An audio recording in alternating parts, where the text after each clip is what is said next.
Hello everyone, welcome back to our channel. आज मैं आपके साथ डिस्कस करूंगी केमिस्ट्री ऑफ एल्कीन का वन शॉट। ये जो चैप्टर है वो आपके बीएससी 5th सेमेस्टर में है और इस चैप्टर का पूरा वन शॉट मैं आपके साथ डिस्कस करने वाली हूँ, जिसमें मैं सारे टॉपिक्स को इस चैप्टर के आपके साथ डिस्कस करूँगी। तो बने रहिएगा वीडियो के लास्ट से, क्योंकि वीडियो तो लेंदी रहने ही वाली है डेफिनेटली, क्योंकि सारे टॉपिक्स होंगे उसमें और बहुत डिटेल में सारी चीज़ें आपको क्लियर करा दूँगी। ठीक है, तो चलिए स्टार्ट करते हैं। सबसे पहले मैं आपको बताती हूँ एल्कीन्स के बारे में। देखो, जब भी हम एल्कीन्स की बात करते हैं तो हम कार्बन कार्बन के बीच में डबल बॉन्ड की बात करते हैं। यानी कि जब मैंने आपको लास्ट चैप्टर पढ़ाया था एल्केन्स एंड साइक्लोएल्केन्स वाला, तो मैंने आपको बताया था कि एल्केन्स में कार्बन कार्बन के बीच में सिंगल बॉन्ड होते हैं, लेकिन वहीं एल्कीन्स की जब हम बात करते हैं तो कार्बन कार्बन के बीच में डबल बॉन्ड होते हैं। अच्छा, इसके बाद एक और वर्ड आता है जो कि है एल्काइन। एल्काइन में क्या होता है, क्योंकि यही तीन मेनली आपको सुनने को मिलते हैं, एल्केन, एल्कीन एंड एल्काइन। तो ये तो हो गया हमारा एल्केन का। एल्केन में क्या होता है, कार्बन कार्बन के बीच में सिंगल बॉन्ड होता है। ये हो गया हमारा एल्कीन का। एल्कीन में कार्बन कार्बन के बीच में डबल बॉन्ड होता है और एल्काइन में कार्बन कार्बन के बीच में ट्रिपल बॉन्ड होता है। ठीक है, बाकी का कार्बन की वैलेंसी तो आपको पता है कि 4 होती है, तो वो 4 बॉन्ड बनाता है। तो बाकी के जो बॉन्ड्स है वो अदर आइटम्स है लाइक हाइड्रोजन के साथ में बनाएगा, लेकिन कार्बन कार्बन के बीच में जो बॉन्ड होगा एल्कीन में वो सिर्फ डबल बॉन्ड होगा। यानी जब कार्बन कार्बन के बीच में डबल बॉन्ड होगा तब हम बोलेंगे कि वो क्या है, वो एल्कीन है। लेकिन अगर कार्बन कार्बन के बीच में सिंगल बॉन्ड है तो वो एल्केन है, ट्रिपल बॉन्ड है तो वो एल्काइन है, एल्कीन नहीं है।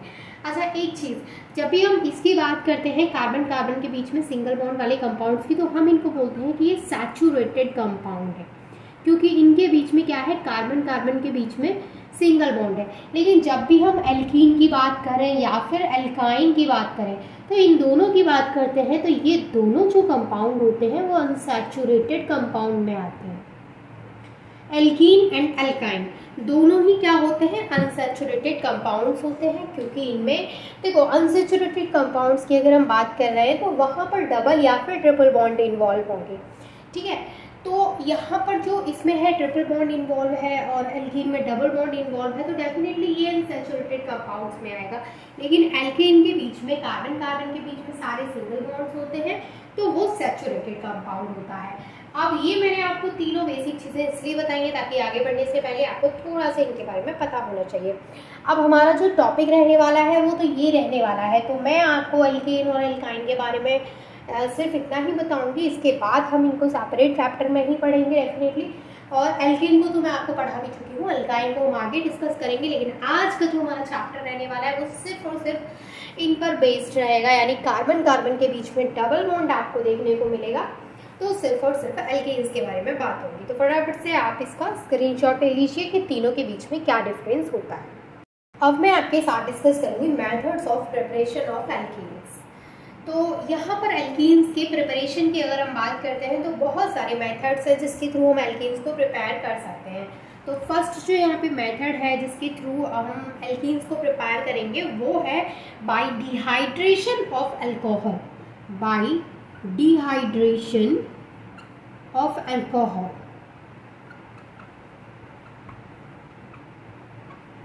सबसे पहली बात कि डिहाइड्रेशन का मतलब क्या होता है। देखिए, यहाँ पर ये जो वर्ड है डिहाइड्रेशन, इसका मतलब होता है removal of water. Removal of water, यानी कि अल्कोहल से अगर हम वाटर को रिमूव कर देंगे या फिर अल्कोहल का अगर हम डिहाइड्रेशन करा देंगे तो हमें वहाँ पे एल्कीन का फॉर्मेशन हो जाएगा।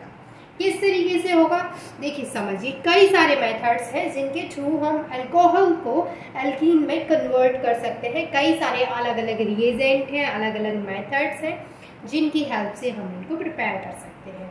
तो मैं सारे मेथड्स आपको बताने वाली हूँ। देखिए, मैंने यहाँ पर 3 अलग अलग एग्जाम्पल्स लिए हैं और इन एग्जाम्पल्स की हेल्प से मैं यहाँ पे अलग अलग डिहाइड्रेटिंग एजेंट यूज़ करूँगी। तो यहाँ पर आपको एक चीज़ तो समझ लेनी है कि जब हम अल्कोहल का डिहाइड्रेशन कराएंगे, उसको एल्कीन में कन्वर्ट कराएंगे, तो यहाँ पर हमें डिहाइड्रेटिंग एजेंट्स को यूज़ करना पड़ेगा। पहला जो हमारे पास एग्जाम्पल है उसमें मैंने प्राइमरी अल्कोहल लिया है। प्राइमरी अल्कोहल कौन सा अल्कोहल होता है, जिसमें जो OH ग्रुप जिस कार्बन से जुड़ा है वो नेक्स्ट एक कार्बन से और जुड़ा होता है, वो प्राइमरी अल्कोहल होता है। सेकंड एग्जाम्पल भी मेरे पास प्राइमरी अल्कोहल का ही है। एंड अगर मैं थर्ड एग्जाम्पल की बात करूं तो यहाँ पर देखिए OH ग्रुप जिस कार्बन से अटैच्ड है वो अगले 3 कार्बन से अटैच्ड है, इससे एंड इससे। तो ये हमारा 3 डिग्री अल्कोहल यानी कि टर्सरी अल्कोहल का एग्जाम्पल हो गया है। ठीक है, अब देखो पहला जो केस है उसमें हमने क्या लिया है, पहला जो केस है उसमें हम क्या करेंगे कि जो हमारा प्राइमरी अल्कोहल है उसको हम क्या करेंगे, हीट करेंगे, कंसंट्रेटेड सल्फ्यूरिक एसिड के साथ में हीट करेंगे एट 160 डिग्री सेल्सियस टेम्परेचर। इसको हम क्या करेंगे, जो हमारा फर्स्ट वाला केस है उसमें हम क्या करेंगे, उसमें हम ये कंडीशंस लेंगे तो हमें क्या फॉर्म होगा, सेम आपको पता है कि प्रोडक्ट हमें क्या मिलने वाला है, एल्कीन। तो होगा क्या, देखो ये यहाँ पर जो है ये दोनों कार्बन जो है इन दोनों कार्बन के बीच में क्या आएगा, डबल बॉन्ड आएगा। अब इन दोनों कार्बन के बीच में डबल बॉन्ड कैसे आएगा, OH यहाँ से निकल जाएगा और एक H यहाँ से निकल जाएगा, तो OH और एक H यहाँ से निकलेगा तो H2 निकलेगा। तो यहाँ पर आ जाएगा CH क्योंकि एक हाइड्रोजन यहाँ से गया और यहाँ पे फिर डबल बॉन्ड आ जाएगा कार्बन की वैलेंसी को कंप्लीट करने के लिए। अच्छा, इसका OH निकल जाएगा तो यहाँ पे CH2 तो ऐसे चल रहेगा, OH निकल गया तो उसके बीच में डबल बॉन्ड आ गया इस तरीके से और यहाँ पे फॉर्मेशन हो गया वाटर का। तो यहाँ पर ये क्या मिल गया हमें, एल्कीन। एल्कीन क्या होता है भाई, क्या बताया था, कार्बन कार्बन के बीच में डबल बॉन्ड होता है, वही क्या होता है, वही होता है एल्कीन। तो यहाँ पर देखिए कार्बन कार्बन ये कार्बन दोनों के बीच में क्या है, डबल बॉन्ड है। तो पहली आपको पता चल गई कि पहले हम प्राइमरी अल्कोहल मतलब कौन सी कंडीशन हम यहाँ पे दे सकते हैं कि हम उसको हीट करते हैं और टेम्परेचर भी अलग अलग आपको यहाँ पे वेरी करेगा कि कौन सा आपने डिहाइड्रेटिंग एजेंट यूज किया है, उसी के हिसाब से आपको टेम्परेचर भी कम ज़्यादा करना पड़ेगा। ठीक है, सेकेंड एग्जाम्पल में हम जो इसको कन्वर्ट कराएंगे एल्कीन में, तो हम यहाँ पर यूज करेंगे Al2O3। हम यहाँ पे Al2O3 यूज करेंगे और टेम्परेचर जो रखेंगे हम यहाँ पे वो रखेंगे 180 डिग्री सेल्सियस। तो यहाँ पर भी सेम क्या होगा, OH यहाँ से निकलेगा, H यहाँ से निकलेगा, वाटर निकल जाएगा और यहाँ पर बन जाएगा CH डबल बॉन्ड CH2 और ये वाटर बाहर निकल गया। तो ये यहाँ पे क्या बन गया, एल्कीन बन गया। तीसरा जो सवाल है हमारा वो है टर्सरी अल्कोहल का। इसमें भी हम कोई और कंडीशन लगाएंगे क्योंकि ऐसे हमने दो तरीके से हमने, जरूरी नहीं है आप सारे लिखे हैं, आपको ये एक सीख लीजिए, आप उसकी हेल्प से ढेर सारे एग्जाम्पल्स करा सकते हैं।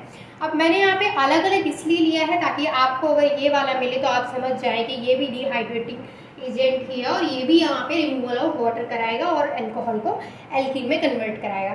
तीसरा जो हमारे पास एग्जाम्पल है यहाँ पे वो है टर्सरी अल्कोहल का। इसमें हम क्या करेंगे, 20% H2SO4 लेंगे। इसमें हम 20% H2SO4 लेंगे और टेम्परेचर जो रखेंगे वो 80 to 90 डिग्री सेल्सियस रखेंगे।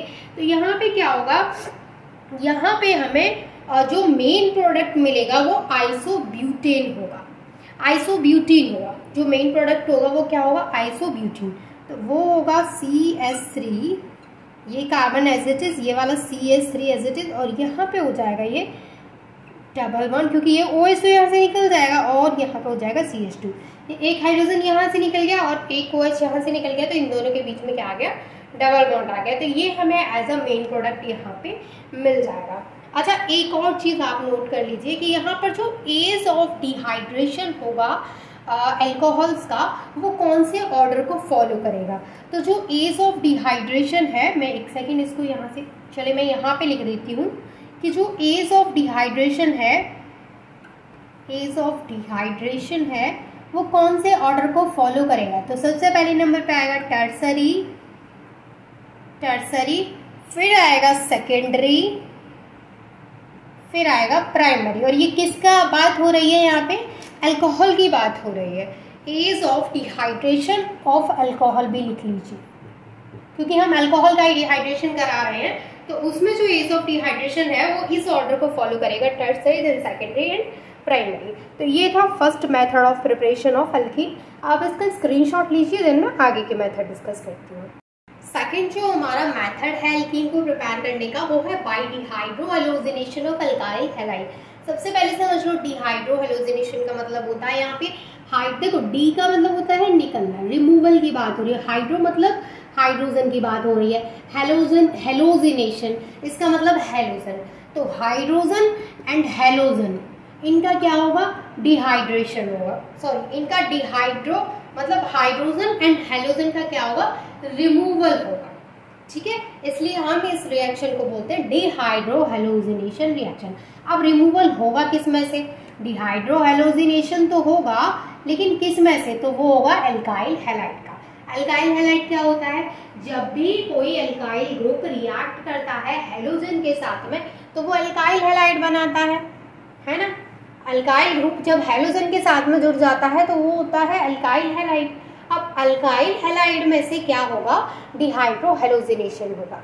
अब कैसे होगा देखो, हमारे पास यहाँ पे एग्जांपल है CH3 CH2 CH2 CH2 Br। अब देखो इसमें क्या जुड़ा है, Br, और ये क्या है, ये है हमारा हेलोजन। अब हेलोजन जुड़ा है यहाँ पे, इसका नाम क्या है, 4 कार्बन है, ब्यूटाइल, और पीछे क्या है, ब्रोमीन, तो ब्यूटाइल ब्रोमाइड, इसका नाम हो गया ब्यूटाइल ब्रोमाइड। अब ब्यूटाइल ब्रोमाइड का हमें डिहाइड्रो हेलोजिनेशन कराना है, दैट मीन्स कि इसमें से हमें हाइड्रोजन हैलाइड को बाहर निकालना है, हाइड्रोजन और हेलोजन का रिमूवल कराना है। तो इसको हम रिएक्ट करा देंगे अल्कोहलिक KOH के साथ में। जब ये अल्कोहलिक KOH के साथ में रिएक्ट करता है तो यहाँ पर ये फॉर्म करता है CH3 CH2 CH2। अब देखो ये जो CH2 है, यहाँ से तो निकलेगा हाइड्रोजन, ये एक हाइड्रोजन निकल जाएगा तो बचेगा CH, और यहाँ से Br निकल जाएगा तो ये बचेगा यहाँ पे CH2। अब देखो इनकी वैलेंसी कंप्लीट नहीं है तो इनके बीच में वैलेंसी कंप्लीट करने के लिए आ जाएगा डबल बॉन्ड। ठीक है, और बाहर क्या निकला है, यहाँ पे बाहर निकला है, यहाँ पे एक तो यहाँ पे बाहर निकला है KBr, यानी कि देखो ये वाला जो K है वो इस Br के साथ बाहर निकल गया, KBr बन गया। और इसके अलावा यहाँ से क्या निकला है बाहर, यहाँ से ये वाला यहाँ पे देखो OH बचा, ये वाला और ये वाला हाइड्रोजन, तो ये दोनों मिलके बना लिए वाटर। तो यहाँ पे कुल मिला के क्या हुआ है, इस रिएक्शन में क्या हुआ है कि यहाँ से हाइड्रोजन भी बाहर निकला है और हेलोजन भी बाहर निकला है। एक हाइड्रोजन यहाँ से चला गया और हेलोजन यहाँ से चला गया, तो ये हमें यहाँ पे फाइनल क्या मिल गया है, एल्किन ब्यूट 1E। तो इस तरीके से आप क्या कर सकते हैं, एल्काइल हैलाइड का डिहाइड्रो हेलोजिनेशन करा सकते हैं और एल्किन को प्रिपेयर कर सकते हैं। अच्छा, एक इंटरेस्टिंग सा क्वेश्चन और कराती हूँ इसमें, इसका स्क्रीनशॉट ले लीजिएगा। वो जो क्वेश्चन है थोड़ा सा इंटरेस्टिंग है क्योंकि उसमें 2 प्रोडक्ट बनेंगे और आप उसमें कंफ्यूज हो जाएंगे। जैसे हमारे पास जो एग्जांपल है वो है CH3CH और यहाँ पे जुड़ा है Br और यहाँ पे जुड़ा है CH2 एंड यहाँ पे जुड़ा है CH3 और ये रिएक्ट कर रहा है अल्कोहलिक KOH के साथ में। तो बताइए क्या प्रोडक्ट मिलेगा। अच्छा, प्रोडक्ट क्या क्या हो सकता है, गैस करिए। देखो यहाँ पर ना 2 प्रोडक्ट पॉसिबल है। देखो हमेशा हाइड्रोजन जो होता है वो एडजेसेंट कार्बन से जो ब्रोमीन जो भी हेलोजन वहाँ पे अटैच्ड है, जैसे हेलोजन यहाँ पर है तो हेलोजन जिस कार्बन से जुड़ा है उसके बराबर वाले कार्बन से ही हमेशा हाइड्रोजन निकलता है, क्योंकि भाई दोनों कार्बन के बीच में डबल बॉन्ड आता है, एल्कीन का फॉर्मेशन होता है, तो बराबर वाले कार्बन से हाइड्रोजन निकलता है। अब इस केस में क्या है कि ये वाला जो कार्बन है वो बीच में पड़ गया है जिससे कि हेलोजन अटैच्ड है, तो इस वाले कार्बन से भी निकल सकता है हाइड्रोजन और इस वाले कार्बन से भी निकल सकता है, यानी डबल बॉन्ड इधर भी बन सकता है और इधर भी बन सकता है। लेकिन हमें ये कैसे पता चलेगा कि मेजर प्रोडक्ट कौन सा बनेगा, यानी मेन प्रोडक्ट कौन सा होगा, तो वो पता कैसे चलेगा। देखिए हमेशा याद रखिएगा, मेजर प्रोडक्ट हमेशा वो होता है, जैसे देखिए हाइड्रोजन कौन से कार्बन से निकलेगा, पहले तो ये पहचानिए। हाइड्रोजन इधर से भी निकल सकता है और इधर से भी निकल सकता है, लेकिन ज्यादा प्रोडक्ट कब मिलेगा, मेजर प्रोडक्ट कब मिलेगा, जब हम कौन से कार्बन से हाइड्रोजन हटाएंगे, जब हम उस कार्बन से हाइड्रोजन को रिप्लेस कराएंगे जिसके पास लेस नंबर में हाइड्रोजन एटम है। अब जैसे इस कार्बन और इस कार्बन, दोनों कार्बन में देखो हाइड्रोजन किसके पास ज्यादा है, तो हाइड्रोजन इसके पास ज्यादा है, तो हम यहाँ से हाइड्रोजन को नहीं हटाएंगे, हम हाइड्रोजन को इस वाले कार्बन से हटाएंगे क्योंकि इसके पास में हाइड्रोजन क्या है, कम है। और जब हम हाइड्रोजन को यहाँ से हटाएंगे तो इन दोनों के बीच में डबल बॉन्ड आएगा, तो वही प्रोडक्ट क्या होगा, वही प्रोडक्ट हमें ज्यादा मिलेगा और वही हमारा मेन प्रोडक्ट होगा। तो दोनों एग्जाम्पल आपको करा के दिखा देती हूँ जिससे कि आपके जो भी डाउट्स हैं वो थोड़े से क्लियर हो जाएं। और एक और चीज़ कि आपका थोड़ा सा प्रैक्टिस हो जाए इस तरीके के क्वेश्चन की। तो पहला हमारा जो मेजर प्रोडक्ट रहने वाला है हम वो बना देते हैं CH double bond CH single bond CH3। ये है हमारा मेजर प्रोडक्ट, क्योंकि Br यहाँ से निकल गया और हाइड्रोजन यहाँ से निकल गया, इन दोनों के बीच में डबल बॉन्ड आ गया, जो कि हमें 80% यही प्रोडक्ट मिलेगा। 80% मिलेगा हमें ये वाला प्रोडक्ट जो कि ब्यूट-टू-ईन है। क्या है ये? ब्यूट-टू-ईन। 80% हमें यहाँ पे ये मिलेगा।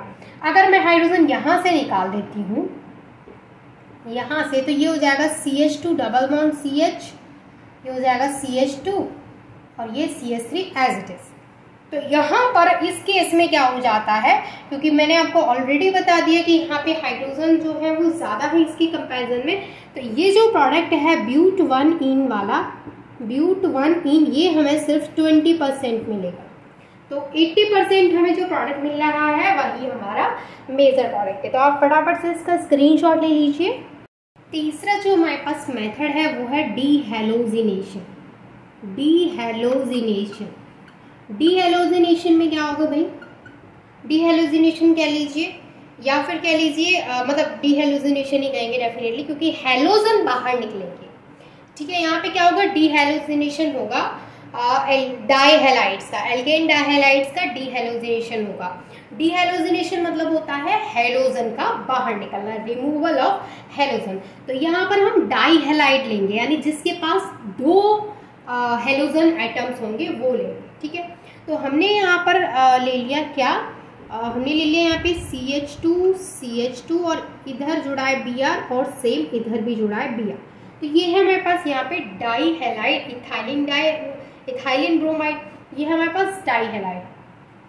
ठीक है, अब ये जो डाइहैलाइड है इसको हम रिएक्ट करवाएंगे जिंक डस्ट के साथ में। जब डाइहैलाइड को हम जिंक डस्ट के साथ में रिएक्ट कराएंगे तो क्या होगा? ये दोनों Br यहाँ से Zn के साथ में निकल जाएंगी, तो ये बना लेंगी ZnBr2। ये क्या बना लेंगे? ZnBr2। बचा क्या? CH2 single bond CH2। अब इन दोनों की वैलेंसी क्या है? इनकम्प्लीट। तो वैलेंसी कंप्लीट करने के लिए इन दोनों के बीच में क्या आ गया? Double bond. तो इस तरीके से यहाँ पर क्या फॉर्म हो गया? एल्कीन का फॉर्मेशन हो गया। तो आप इस तरीके से भी एल्कीन को प्रिपेयर कर सकते हैं। नेक्स्ट जो मेथड है वो है by partial hydrogenation of alkyne. Alkyne का पार्शियल हाइड्रोजिनेशन कराएंगे, तो इसमें हम यूज़ करते हैं लिंडलर्स रिएजेंट। तो यहाँ पर हम यूज़ करते हैं पैलेडियम पॉइजन्ड विद BaSO4। तो यहाँ पर हम लिंडलर्स रिएजेंट को यूज़ करते हैं। तो एक्चुअल में इस रिएक्शन में क्या होता है? देखो, जब भी हम लिंडलर्स रिएजेंट को यूज़ करते हैं तो उसमें क्या होता है? सिस प्रोडक्ट मिलता है। जो प्रोडक्ट मिलता है वो सिस मिलता है, लेकिन अगर हम उसमें कुछ और ऐड कर दें, यानी अगर हम उस रिएक्शन को किसी केमिकल जैसे सोडियम है, लिथियम और लिक्विड अमोनिया में सोडियम और लिथियम के साथ में रिएक्ट करा देते हैं, तो प्रीडोमिनेंटली हमें जो प्रोडक्ट मिलता है वो ट्रांस ऑब्टेन्ड होता है। वैसे जो हमें जो लिंडलर्स रिएजेंट है वो हमें सिस प्रोडक्ट देता है। अब जैसे मैं आपको बता देती हूँ करके, आपको ऐसे समझ में नहीं आ रहा होगा। जैसे मेरे पास है ये एल्काइन तो मैं ऑलरेडी बता चुकी हूँ, कार्बन कार्बन के बीच में ट्रिपल बॉन्ड। और यहाँ पे हम क्या कराएंगे? इसका हम क्या करेंगे? क्योंकि एल्काइन को हम एल्कीन में कन्वर्ट कराएंगे तो डबल बॉन्ड डेफिनेटली ब्रेक करना होगा, मतलब ट्रिपल बॉन्ड ब्रेक करना होगा। तो यहाँ पर हम यूज करेंगे लिंडलर्स रिएजेंट।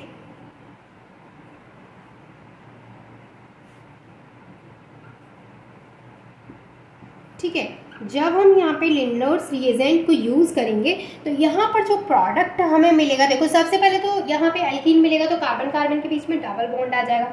अब एक तरफ ये R से अटैच्ड है और एक तरफ ये भी R से अटैच्ड है। अब मैंने क्या बोला? प्रोडक्ट क्या रहेगा भाई? प्रोडक्ट क्या रहेगा? प्रोडक्ट रहेगा सिस। तो हाइड्रोजन यहाँ आएगा और हाइड्रोजन यहाँ आएगा। लेकिन मैंने एक और चीज़ बोली अभी आपको कि अगर हम यहाँ पे कुछ छेड़छाड़ कर देते हैं, यानी कि अगर कुछ और भी यूज़ कर लेते हैं, तो क्या होता है कि लिंडलर्स रिएजेंट के साथ में अगर मैं यहाँ पे यूज़ कर लूँ लिथियम और सोडियम लिक्विड अमोनिया के साथ, तो हमें जो प्रीडोमिनेंटली प्रोडक्ट मिलता है वो ट्रांस मिल जाता है। ये तो हमें यहाँ पे सिस मिला है, ये तो हमें यहाँ पे सिस प्रोडक्ट मिला है। अब ट्रांस का मैं आपको बता देती हूँ, मैं इसी का एग्जाम्पल करवा रही हूँ, ध्यान रखिएगा। देखिए ट्रांस के केस में क्या होता है, जैसे मैंने यहाँ पे ले लिया ये मैंने अल्काइन ले लिया और यहाँ पे हमने सेम तो हाइड्रोजन ले ली, क्योंकि हाइड्रोजन जब बॉन्ड हम ब्रेक करेंगे तो उसकी वैलेंसी को कंप्लीट करने के लिए हाइड्रोजन तो आएगा ही आएगा, है ना। और हम यहाँ पे यूज कर लेते हैं लिथियम और sodium in liquid ammonia. Liquid ammonia में हम लिथियम और सोडियम यूज करते हैं। तो क्या बताया था अभी मैंने आपको कि जो आपका प्रोडक्ट रहेगा वो कैसा होगा, जो आपका प्रोडक्ट रहेगा वो कैसा होगा भाई, वो प्रीडोमिनेंटली ट्रांस होगा, ट्रांस प्रोडक्ट, ट्रांस एल्कीन मिलेगा। लेकिन अगर हम ये वाले सिचुएशन यूज नहीं करते हैं और लिंगर्स रिएजेंट यूज कर रहे हैं सिर्फ, तो फिर हमें सिस प्रोडक्ट मिलेगा, सिस एल्कीन मिलेगी। और अगर हम उसके साथ में ये सिचुएशन, ये वाली कंडीशन लगा देते हैं तो हमें ट्रांस प्रोडक्ट मिलेगा। ठीक है, यहाँ तक चीजें क्लियर है। अब आता है हमारा main Markovnikov's rule. Markovnikov's rule जो है इंपॉर्टेंट है भाई, ध्यान से समझिएगा। क्या कहता है मार्कोनिकोव्स रूल, कि जब भी कोई हम एल्कीन है हमारे पास और एल्कीन की रिएक्शन हम किसी रिएजेंट के साथ में करा रहे हैं, तो क्या होता है हमारे पास, जैसे हमने यहाँ पे प्रोपाइलीन ले ली CH3 CH double bond CH2, ये है हमारे पास प्रोपाइलीन, और इसको हमने रिएक्ट कराया HBr के साथ में। तो जिस भी रिएजेंट के साथ में रिएक्शन हो रही है, तो सबसे पहले तो इसमें हमें देखना है कि कौन सा पॉजिटिव है कौन सा नेगेटिव है। तो अगर हम इसमें देखें तो ये इस पे पार्शियल नेगेटिव चार्ज है और इस पे पार्शियल पॉजिटिव चार्ज आएगा। अब यहाँ पे देखो मार्कोनिकोव्स रूल का यहीं पे जो रूल है वो यहीं पे इंपॉर्टेंट रोल प्ले करता है कि अब आपको यहाँ पे, जैसे अब तक तो आप कुछ भी कहीं भी हाइड्रोजन कहीं भी ब्रोमीन, आपको कुछ नहीं पता था कि आपको कैसे कहाँ जोड़ना है। बट यहाँ पे मार्कोनिकोव रूल बहुत इंपॉर्टेंट रोल प्ले करता है कि ब्रोमीन कौन से कार्बन पे जाएगा और हाइड्रोजन कौन से कार्बन पे जाएगा मार्कोनिकोव रूल के अकॉर्डिंग। क्योंकि अभी इसके बाद एंटी मार्कोनिकोव रूल आएगा, वो एकदम अपोजिट हो जाएगा इसका। तो मैं आपको साफ साफ बता रही हूँ कि मार्कोनिकोव रूल के अकॉर्डिंग क्या होता है कि जो भी रिएजेंट है, जो भी रिएजेंट वहां पर है, उसका जो नेगेटिव पार्ट है, जो उसका नेगेटिव पार्ट वो उस कार्बन से जाके अटैच होगा जिसके पास लेस नंबर में हाइड्रोजन होंगे। Clear? Negative part of the reagent उस कार्बन से जाकर के अटैच्ड होगा जिसके पास लेस नंबर में हाइड्रोजन होंगे। अब भाई समझ में आ रहा है कौन से कार्बन की बात हो रही है? सिर्फ और सिर्फ उन दो कार्बन की बात होगी जिनके बीच में डबल बॉन्ड आ रहा है। क्योंकि हम एल्कीन की बात करें तो हम सिर्फ और सिर्फ डबल बॉन्ड के बारे में ही डिस्कशन करेंगे, सिंगल बॉन्ड को तो हम हाथ भी नहीं लगाने वाले। तो इन दो कार्बन की बात हो रही है, दोनों के बीच में डबल बॉन्ड है, डेफिनेटली इन दो कार्बन की बात हो रही है। और इनमें ये वाला कार्बन ऐसा है जिसके पास कम हाइड्रोजन है, सिर्फ एक हाइड्रोजन है, बाकी ये तो अमीर है, दो हाइड्रोजन लेके बैठा है। अब भाई नेगेटिव पार्ट को तो पता है कि मार्कोनिकोव ने पहले ही बोल दिया कि भाई जा और कम हाइड्रोजन वाले से जाके अटैच हो जा। तो Br तो इससे जाके जुड़ जाएगा, बचा ये पॉजिटिव। पॉजिटिव कहाँ जाएगा? पॉजिटिव ज्यादा हाइड्रोजन वाले पे जाएगा। ज्यादा हाइड्रोजन इस कार्बन के पास है तो पॉजिटिव आएगा यहाँ और नेगेटिव आएगा यहाँ। तो प्रोडक्ट जो मिलेगा भाई वो क्या मिलने वाला है? ये हो जाएगा CH3, ये हो जाएगा CH और डबल बॉन्ड तो ब्रेक हो जाएगा भाई।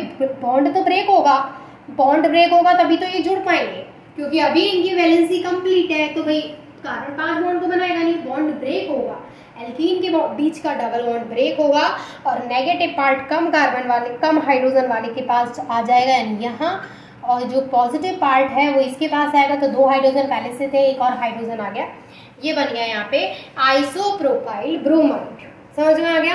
ये कहता है Markovnikov rule, isopropyl bromide. Markovnikov rule clear है? कोई ऐसे जिसको मार्कोनिकोव रूल समझ में नहीं आया है? Again I repeat, Markovnikov rule के अकॉर्डिंग जो रिएजेंट का नेगेटिव पार्ट होता है वो उस कार्बन से जाके जुड़ता है जिसके पास लेस नंबर में हाइड्रोजन एटम्स प्रेजेंट है, और पॉजिटिव पार्ट उस कार्बन से जाके जुड़ता है जिसके पास हायर नंबर में हाइड्रोजन एटम्स प्रेजेंट है। मार्कोनिकोव रूल क्लियर हो गया हो तो इसको अपनी लैंग्वेज में लिख लीजिएगा और फटाफट से इसका स्क्रीनशॉट ले लीजिए। अब आता है हमारा anti Markovnikov rule. Anti Markovnikov rule को और भी कुछ बोला जाता है। क्या बोला जाता है? Peroxide effect.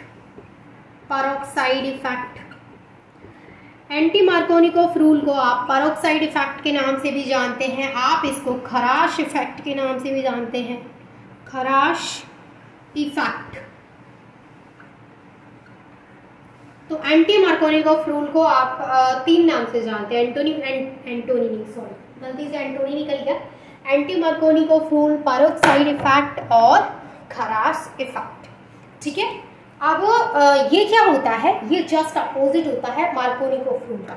मार्कोनिकोव रूल, अच्छा फिर से वही एग्जांपल ले लेते हैं, प्रोपाइलिन का CH3CH डबल बॉन्ड CH2 है ना। प्रोपाइलिन ले लिया हमने, प्रोपाइलिन का सेम एग्जांपल लिया है, सेम हमने रिएजेंट ले लिया यहाँ पे HBr, और आपको सेम पता है इस पर पार्शियल नेगेटिव, इस पर पार्शियल पॉजिटिव। बताइए भैया क्या प्रोडक्ट बनेगा, क्या प्रोडक्ट बनेगा, सिंपल सी बात है क्या। और एक और चीज, इसको पेरोक्साइड इफेक्ट इसलिए बोलते हैं क्योंकि ये पेरोक्साइड की प्रेजेंस में होगा। पेरोक्साइड यानी कि benzoyl peroxide, peroxide means benzoyl peroxide, जो रिएक्शन होती है वो पेरोक्साइड के प्रेजेंस में होती है, इसलिए हम इसको पेरोक्साइड इफेक्ट भी बोलते हैं। एंटोनी, फिर से मैंने एंटोनी, भाई मैं एंटोनी बार बार बोल रही हूँ, इसलिए आप एंटोनी मत लिख लीजिए, वरना तो आपका गलत हो जाएगा। मेरे मुंह से बार बार एंटोनी निकल जाता है, पता नहीं कैसे। देखो एंटी मार्कोनिकोव रूल, अब मैं इसको एंटी नहीं बोलूंगी, मैं इसको खराश इफेक्ट बोलूंगी, ठीक है, क्योंकि वरना एंटोनी बोलती रहूंगी। खराश इफेक्ट जो होता है, क्या होता है, खराश इफेक्ट बोलता है कि जो रिएजेंट है उसका जो नेगेटिव पार्ट है वो उस कार्बन के पास जाएगा जिसके पास हाइड्रोजन एटम क्या होंगे, बोलिए, ज्यादा नंबर में होंगे, ज्यादा नंबर में हाइड्रोजन एटम होंगे, उसके पास जाएगा। यानी कि जो नेगेटिव पार्ट है वो जाके उस कार्बन से जुड़ेगा जिसके पास हायर नंबर में हाइड्रोजन एटम्स होंगे। सेम पॉजिटिव पार्ट किसके पास जाएगा, फिर पॉजिटिव पार्ट उस कार्बन के पास जाएगा जिसके पास लेस नंबर में हाइड्रोजन होंगे। मतलब कि ये वही चीज है, ये वही मार्कोनिकोव का उल्टा होता है।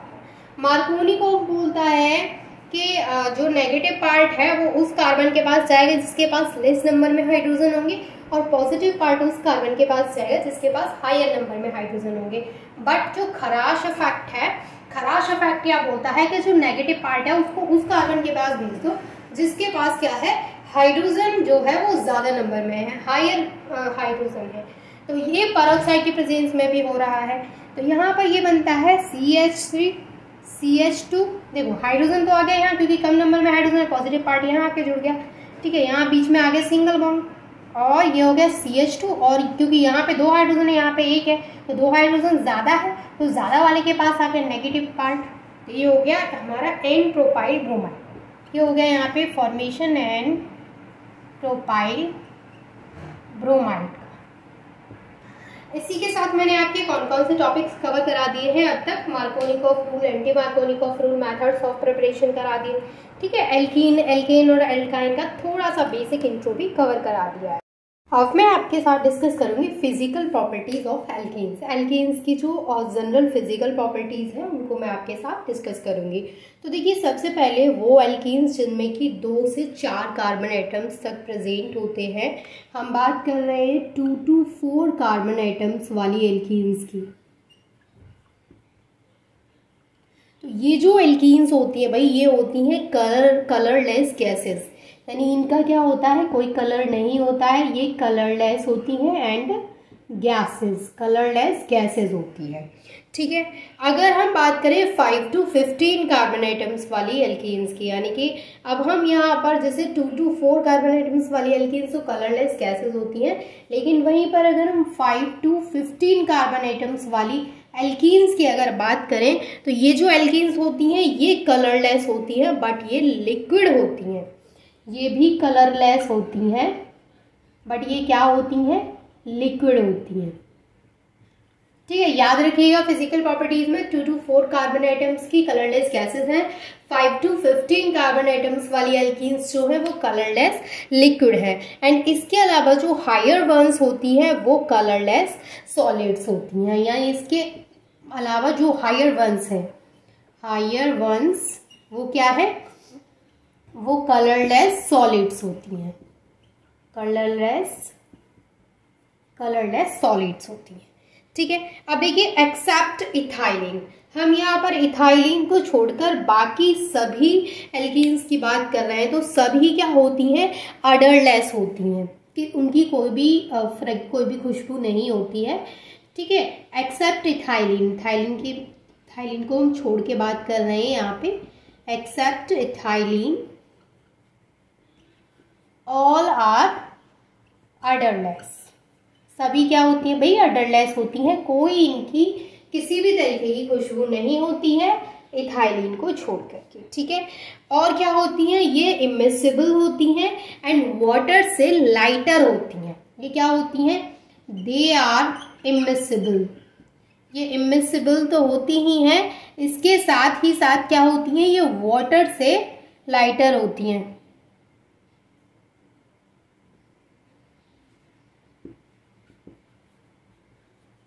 And lighter than water, water से क्या होती है भाई, ये इमिसिबल होती हैं एंड वाटर से लाइटर होती हैं, और ये ऑर्गेनिक सॉल्वेंट्स में सॉल्युबल होती हैं and soluble in organic solvents, ठीक है भाई। यहां तक चीजें क्लियर है, यहां तक सारी चीजें क्लियर है आपको। क्या होती हैं ये जो होती हैं वो ऑर्गेनिक सॉल्वेंट्स में सॉल्युबल होती है।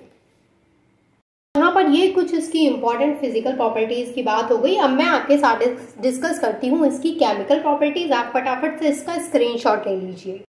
देखिए भाई, केमिकल प्रॉपर्टीज ऑफ एल्कीन्स की अगर हम यहाँ पे बात कर रहे हैं तो सबसे पहले समझ लीजिए केमिकल प्रॉपर्टीज का मतलब क्या होता है कि एल्कीन्स को जब हम अलग अलग रिएजेंट के साथ में रिएक्ट कराते हैं तो वहां पर हम देखते हैं कि वो क्या प्रोडक्ट दे रहा है, यानी कौन सी रिएक्शन से हमें क्या प्रोडक्ट मिल रहा है, यानी एल्कीन कौन से रिएजेंट के साथ में क्या प्रोडक्ट का फॉर्मेशन कर रहा होता है, हमें यही वहां पर देखना होता है, ठीक है।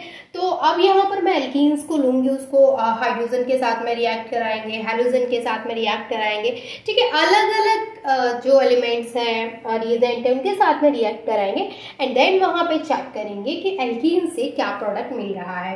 तो फर्स्ट जो हमारी यहाँ पे रिएक्शन हम पढ़ने वाले हैं वो है हाइड्रोजनेशन, या कह सकते हैं हम addition of hydrogen, addition of hydrogen, addition of hydrogen. और जब भी हाइड्रोजन का एडिशन होता है उसको हम क्या बोलते हैं, हाइड्रोजनेशन बोलते हैं। तो हाइड्रोजनेशन यानी कि एडिशन ऑफ हाइड्रोजन हमें किस में कराना है भाई, एल्कीन्स में कराना है सिंपली। तो यहाँ पर हमने बना लिया एल्कीन, तो हमारे पास है सबसे बेस्ट एग्जाम्पल जो कि किसका है, इथीन यानी कि इथाइलिन का है। तो हमने यहाँ पर ले लिया है इथीन, और इथीन को हमने क्या, इथीन का हमें क्या कराना है, हाइड्रोजनेशन कराना है, उसको हमें हाइड्रोजन के साथ में रिएक्ट कराना है। और यहाँ पर जो रिएक्शन होगी वो निकेल की प्रेजेंस में होगी एंड टेम्परेचर 200 डिग्री सेल्सियस रखना है, ठीक है जी। अब यहाँ पे क्या होगा, जैसे यहाँ पर एडिशन ऑफ हाइड्रोजन होगा तो देखिए यहाँ पर एडिशन ऑफ हाइड्रोजन कब पॉसिबल है, जब कार्बन के पास स्पेस हो हाइड्रोजन को अटैच करने के लिए। अब यहाँ पर तो ऑलरेडी जो स्पेस है वो यहाँ पर फिल्ड है, क्योंकि यहाँ पे दो डबल बॉन्ड बने हुए हैं, दो हाइड्रोजन अटैच्ड है, तो इस केस में तो ये पॉसिबल है नहीं कि हाइड्रोजन यहाँ पे जुड़ जाए। तो एक ही तरीका है, वो क्या है कि यहाँ पर जो डबल बॉन्ड है अगर वो ब्रेक हो जाता है तो कार्बन के पास में एक स्पेस रहेगी जहां पर कि दोनों हाइड्रोजन में से एक हाइड्रोजन इसके पास और एक हाइड्रोजन दोनों के पास जुड़ जाएंगे। तो यही हमारे पास तरीका है जिससे हम क्या करा सकते हैं, यहाँ पे एडिशन ऑफ हाइड्रोजन करा सकते हैं। तो हम वही तरीका यहाँ पे अपना लेंगे। क्या करेंगे, डबल बॉन्ड को यहाँ से ब्रेक कर देंगे। अब जब डबल बॉन्ड यहाँ से ब्रेक हो जाएगा दैट मीन्स कि ये कुछ इस तरीके का हो जाएगा, ये दो हाइड्रोजन यहाँ पर जुड़े हैं और दो हाइड्रोजन यहाँ पर ऑलरेडी जुड़े हुए हैं। अब अगर यहाँ पे आप कार्बन की वैलेंसी चेक करेंगे तो 2 3 यहाँ पे 3 है और 2 और 3 यहाँ पर भी 3 है, लेकिन कार्बन की वैलेंसी कितनी होती है भाई, 4 होती है। तो अब क्या होगा, ये जो दोनों हाइड्रोजन है वो इस तरीके से यहाँ पर जुड़ जाएंगे। तो ये हो जाएगा CH3 है ना, ये CH3 हो जाएगा, जिसको कि हम क्या बोलते हैं, एल्केन, यानी कि ये बन जाएगा हमारा इथेन। क्लियर है, यहाँ पर हो गया addition of hydrogen to alkene. तो ये हो गई इसकी फर्स्ट केमिकल प्रॉपर्टी। सेकंड में अगर मैं बात करूं तो वो है हेलोजिनेशन। हेलोजिनेशन क्या होता है भाई, addition of halogen is known as halogenation, यानी जब हम हैलोजन का एडिशन करा देंगे एल्कीन में तो उसी को क्या बोलेंगे, हेलोजिनेशन बोलेंगे। तो सिंपली हम यहाँ पे प्यारी सी अपनी एल्कीन को बुला लेते हैं। आ जाओ भाई इथीन, तुमसे बेस्ट कौन है।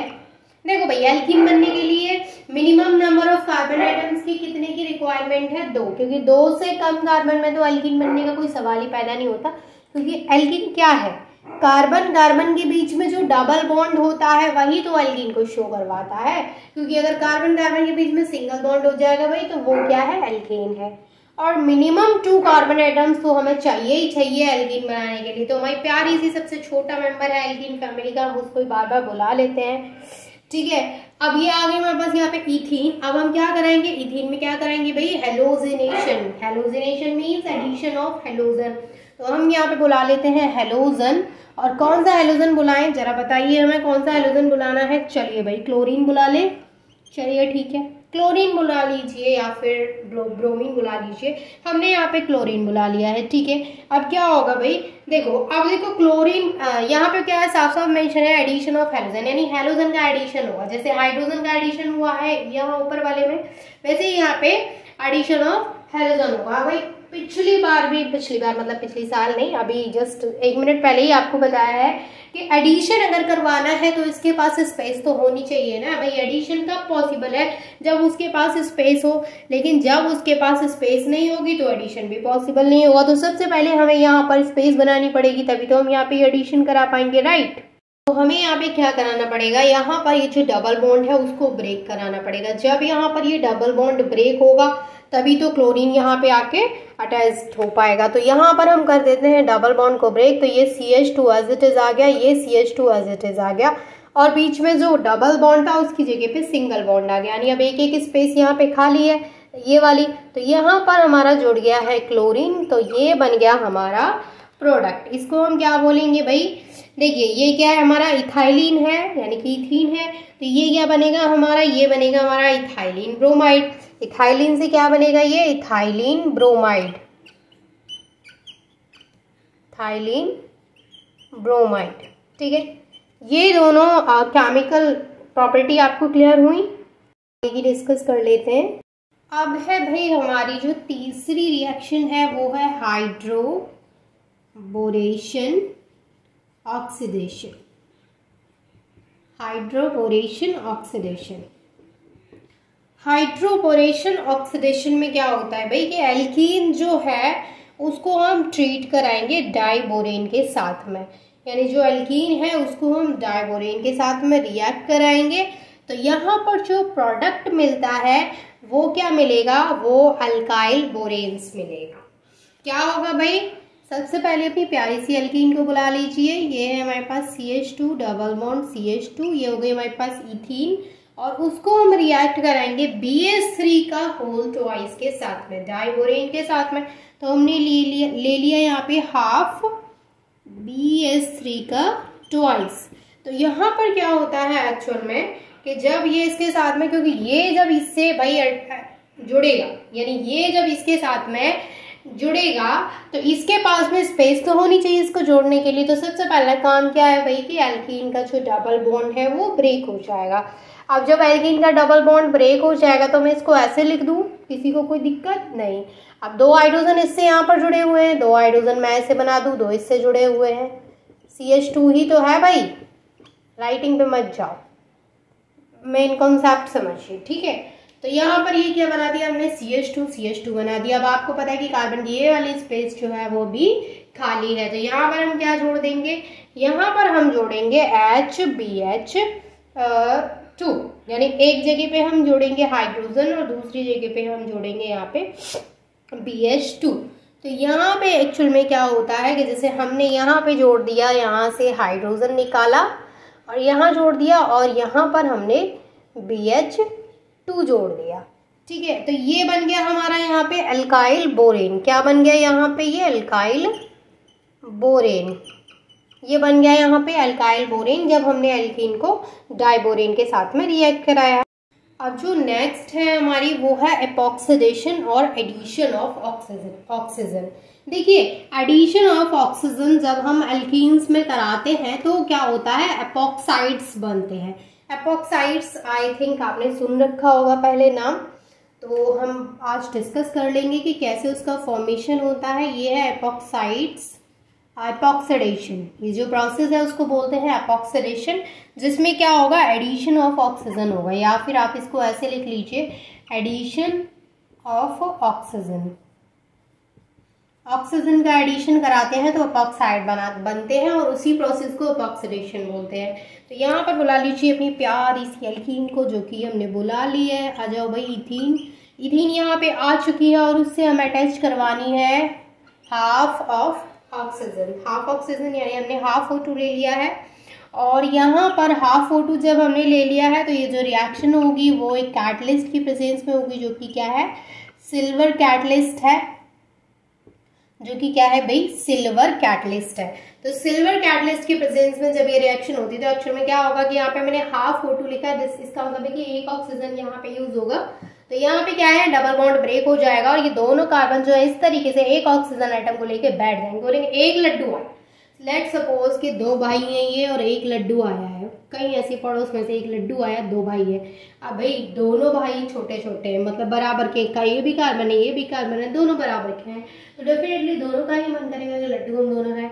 अब एक्चुअल में होता क्या है कि बीच में इन्होंने लड्डू तो ले लिया, जो भी देने आए पड़ोस वाली आंटी उनसे लड्डू तो ले लिया।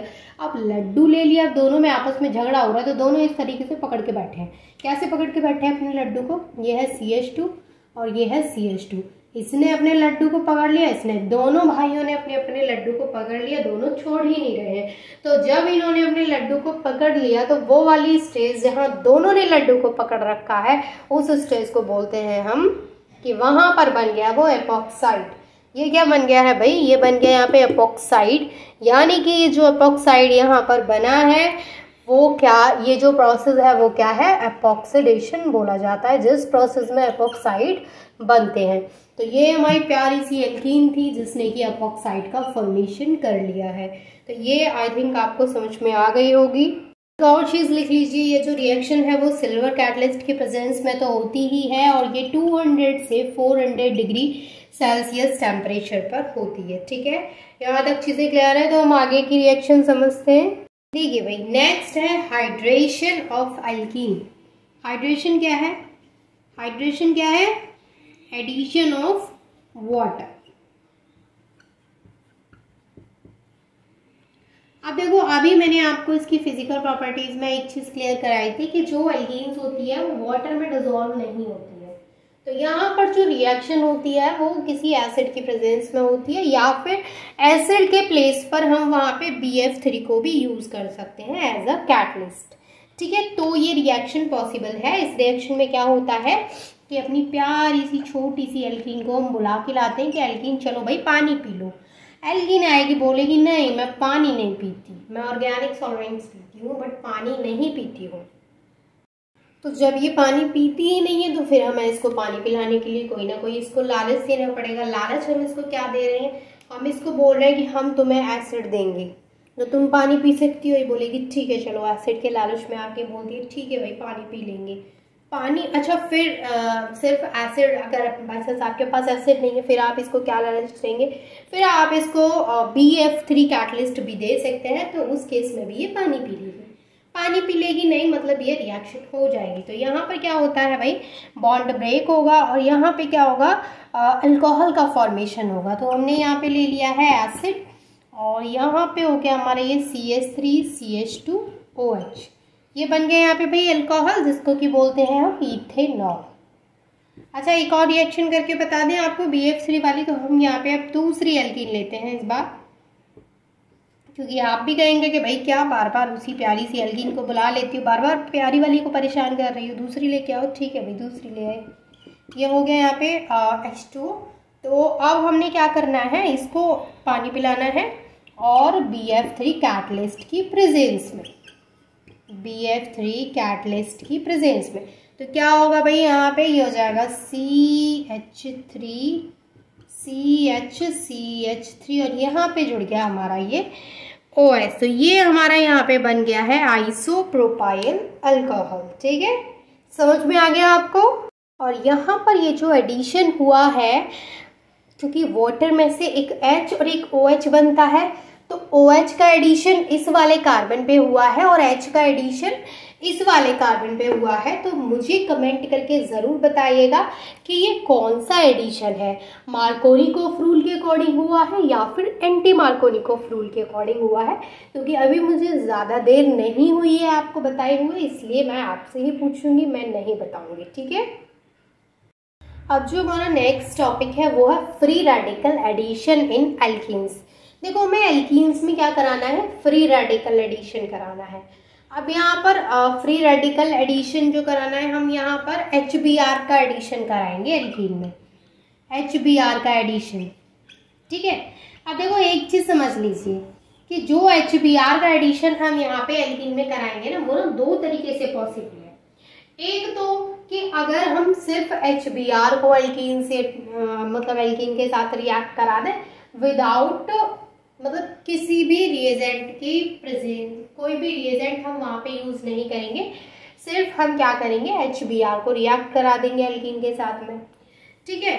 और एक तरीका ये है कि हम HBr को एल्कीन के साथ में तो रिएक्ट कराएंगे, बट हम वहाँ पे कुछ ना कुछ यूज करेंगे, किसी न किसी की प्रेजेंस में वो रिएक्शन कराएंगे, जैसे पेरोक्साइड यूवी लाइट की प्रेजेंस में हम वो रिएक्शन कराएं, तो दोनों ही केस में क्या होगा, अलग अलग प्रोडक्ट मिलेगा। यानी जैसे हमारे पास एल्कीन है ये CH3 CH double bond CH2, ये है हमारे पास 1 प्रोपीन, ठीक है, ये हमारे पास 1 प्रोपीन है। अब इसको हम दो अलग अलग रिएजेंट के साथ में रिएक्ट कराएंगे तो डेफिनेटली दो अलग अलग प्रोडक्ट मिलेंगे, है ना।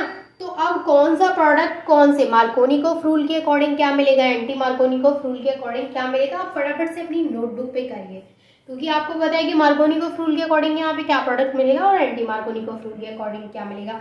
और आपको ये भी पता है कि एंटी मार्कोनिकोफ रूल जब लगता है तो किसी की प्रेजेंस में रिएक्शन होती है, तो वो किसकी प्रेजेंस में रिएक्शन होती है, तो फटाफट से आप अपनी नोटबुक पे करिए और फिर देखिए कि आपका और मेरा जो यहाँ पे प्रोडक्ट आता है वो सेम आता है या फिर नहीं, ठीक है। तो सबसे पहले हम क्या कराते हैं, सिंपली इसको HBr के साथ में, सिर्फ HBr के साथ में रिएक्ट करा रहे हैं, तो यहाँ पर क्या प्रोडक्ट मिलेगा। सबसे पहले तो आपको पता है कि यहाँ पे क्या होगा, जो डबल बॉन्ड है वो ब्रेक हो जाएगा और इस तरीके से यहाँ पे CH2 है तो हाइड्रोजन यहाँ जुड़ेगा और ब्रोमीन यहाँ जुड़ेगा, तो ये जो प्रोडक्ट मिला है ये है 2 ब्रोमो प्रोपेन। और आपको पता है कि यहाँ पर ये जो एडिशन हुआ है कि जो हाइड्रोजन है वो उस कार्बन के पास गया है जिसके पास मैक्सिमम नंबर में हाइड्रोजन एटम्स है, ठीक है, और ब्रोमीन जो है वो उस कार्बन के पास गया है जिसके पास लेस नंबर में हाइड्रोजन एटम्स है। तो ये जो एडिशन होता है वो किसके अकॉर्डिंग होता है, ये मार्कोनिकोफ रूल के अकॉर्डिंग होता है ना। इलेक्ट्रोफिलिक एडिशन यहाँ पे हुआ है जो कि मार्कोनिकोफ रूल के अकॉर्डिंग है, ठीक है भाई, लिख लीजिएगा। अब दूसरा हम क्या कराएंगे कि सेम हमारे पास जो ये 1 प्रोपीन है इसको हम सेम HBr के साथ में ही रिएक्ट करवाएंगे, लेकिन हम इसको किसकी प्रेजेंस में कराएंगे, पेरोक्साइड या यूवी लाइट, पेरोक्साइड या फिर यूवी लाइट की प्रेजेंस में जब ये रिएक्शन होगी तो यहाँ पर जो प्रोडक्ट है वो क्या होगा, चेंज होगा भाई। तो यहाँ पर ये तो हो गया हमारा इलेक्ट्रोफिलिक एडिशन, भाई लिख लीजिए ये क्या है, इलेक्ट्रोफिलिक एडिशन है, ये तो हमें इलेक्ट्रोफिलिक एडिशन मिला है। अभी हमें फ्री रेडिकल एडिशन देखना है, तो अब हम यहाँ पर जब इसको रिएक्ट कराते हैं इसके साथ में तो प्रोडक्ट मिलता है कुछ यूं, CH3 CH CH2 और इस CH2 से जुड़ेगा Br और इससे जुड़ गया हाइड्रोजन। भाई यहाँ पे क्या हुआ है कि जो हाइड्रोजन है यहाँ से वो उस कार्बन के पास गया है जिसके पास लेस नंबर में हाइड्रोजन एटम्स है, इसके पास लेस नंबर में हाइड्रोजन है, इसके पास हायर नंबर में मैक्सिमम है, ठीक है, इन दोनों के कंपैरिजन में। तो इसके पास जिसके पास मैक्सिमम नंबर में हाइड्रोजन है उसके पास क्या गया है, ब्रोमीन गया है, यानी negative part of this reagent goes to this carbon atom, ठीक है, which has higher number of hydrogen atoms, ठीक है। तो यहाँ पे क्या हुआ है, ये जो प्रोडक्ट मिला है इसको हम क्या बोलेंगे भाई, 1 ब्रोमो प्रोपेन, इसको हम बोलेंगे 1 ब्रोमो प्रोपेन। और एक और चीज क्या भाई, दूसरी चीज क्या है कि ये जो यहाँ पर रिएक्शन हुई है वो एंटी मार्कोनिकोफ रूल के अकॉर्डिंग हुई है, एंटी मार्कोनिकोफ रूल, यहाँ पर एंटी मार्कोनिकोव रूल लगा है। तीसरी चीज याद रखिए कि यहाँ पर जो एडिशन है वो फ्री रेडिकल एडिशन है। यहाँ पर जो एडिशन है वो फ्री रेडिकल एडिशन है। और हमारी हेडिंग क्या है भाई, हेडलाइन क्या है हमारी, free radical addition in alkenes. तो ये जो एडिशन यहाँ पर हुआ है वो फ्री रेडिकल एडिशन है। यहाँ तक सारी चीजें क्लियर हैं। तो हम आगे चलते हैं सिमोंस स्मिथ साइक्लोप्रोपेनेशन रिएक्शन पर। देखिए भाई, ये जो रिएक्शन है वो है सिमोंस स्मिथ साइक्लोप्रोपेनेशन रिएक्शन, जिसमें कि साइक्लोप्रोपेन का फॉर्मेशन होता है, इसलिए हम इसको क्या बोलते हैं, साइक्लोप्रोपेनेशन रिएक्शन। क्या पहचान क्या है इसकी, क्या पहचान है इसकी, इसके पास तो कोई भी आइडेंटिटी कार्ड भी नहीं है, कैसे पहचानेंगे। हाँ भाई, इसके पास है ना आइडेंटिटी कार्ड। क्या है भाई, देखो साइक्लोप्रोपेनेशन ऑफ एल्कीन्स जो होता है वो in the presence of CH2I2 and Zn यानी जिंक एंड कॉपर आपको वहां पे दिख जाएंगे। ये किसकी प्रेजेंस में होती है, in the presence of CH2I2 and zinc and copper. ठीक है भाई, ये अगर आपको दिख गए इसका मतलब क्या है, वो सिमोंस स्मिथ रिएक्शन। तो ये क्या है, आइडेंटिटी कार्ड है सिमोंस स्मिथ साइक्लोप्रोपेनेशन रिएक्शन का। तो यहाँ पर ले लेते हैं अपनी प्यारी सी एल्कीन जो कि आ चुकी है CH2 डबल बॉन्ड CH2। अब इसकी रिएक्शन भाई किसके प्रेजेंस में होनी है, इसके साथ इसकी रिएक्शन होनी है। क्यों भाई, पहचान लिया कौन सी रिएक्शन है ये, जल्दी बताइए। अरे भाई पहचान तो लिया आपने कि सिमोंस स्मिथ साइक्लोप्रोपेनेशन रिएक्शन है, तो इसमें साइक्लोप्रोपेन का फॉर्मेशन होगा डेफिनेटली। यहाँ पर ये बॉन्ड ब्रेक हो जाएगा और यहाँ पर ये CH2 तो है ही, और ये बना लेंगे यहाँ पर इस तरीके से एक और CH2, ये बन गया यहाँ पे साइक्लोप्रोपेन। ठीक है जी, ये क्या बन गया यहाँ पे, साइक्लोप्रोपेन। इसके अलावा एक और एग्जांपल अगर हम इस रिएक्शन का आपको कराएं तो ये हो सकता है, सेम यहाँ पे कंडीशंस वही है, ये वाली हमने लिखी नहीं है, आप लिख लीजिए। क्या होगा, यहाँ पर ये बॉन्ड यहाँ से ब्रेक होगा इस तरीके से, और यहाँ पे क्या बन जाएगा, यहाँ पे क्या बन जाएगा भाई, साइक्लोप्रोपेन। तो इस तरीके से हमारा जो चैप्टर है वो होता है यहीं पे कंप्लीट। और अगर आपके सिलेबस के अकॉर्डिंग आपका कोई भी टॉपिक छूट गया है इस चैप्टर में, तो आप मुझे कमेंट करके बता दीजिएगा कि ये टॉपिक आपके रह गए, तो डेफिनेटली मैं आपके वो टॉपिक्स भी कवर करा दूंगी। एंड आई होप कि ये चैप्टर आपके लिए हेल्पफुल ज़रूर होगा आपके एग्जाम्स के पॉइंट ऑफ व्यू से।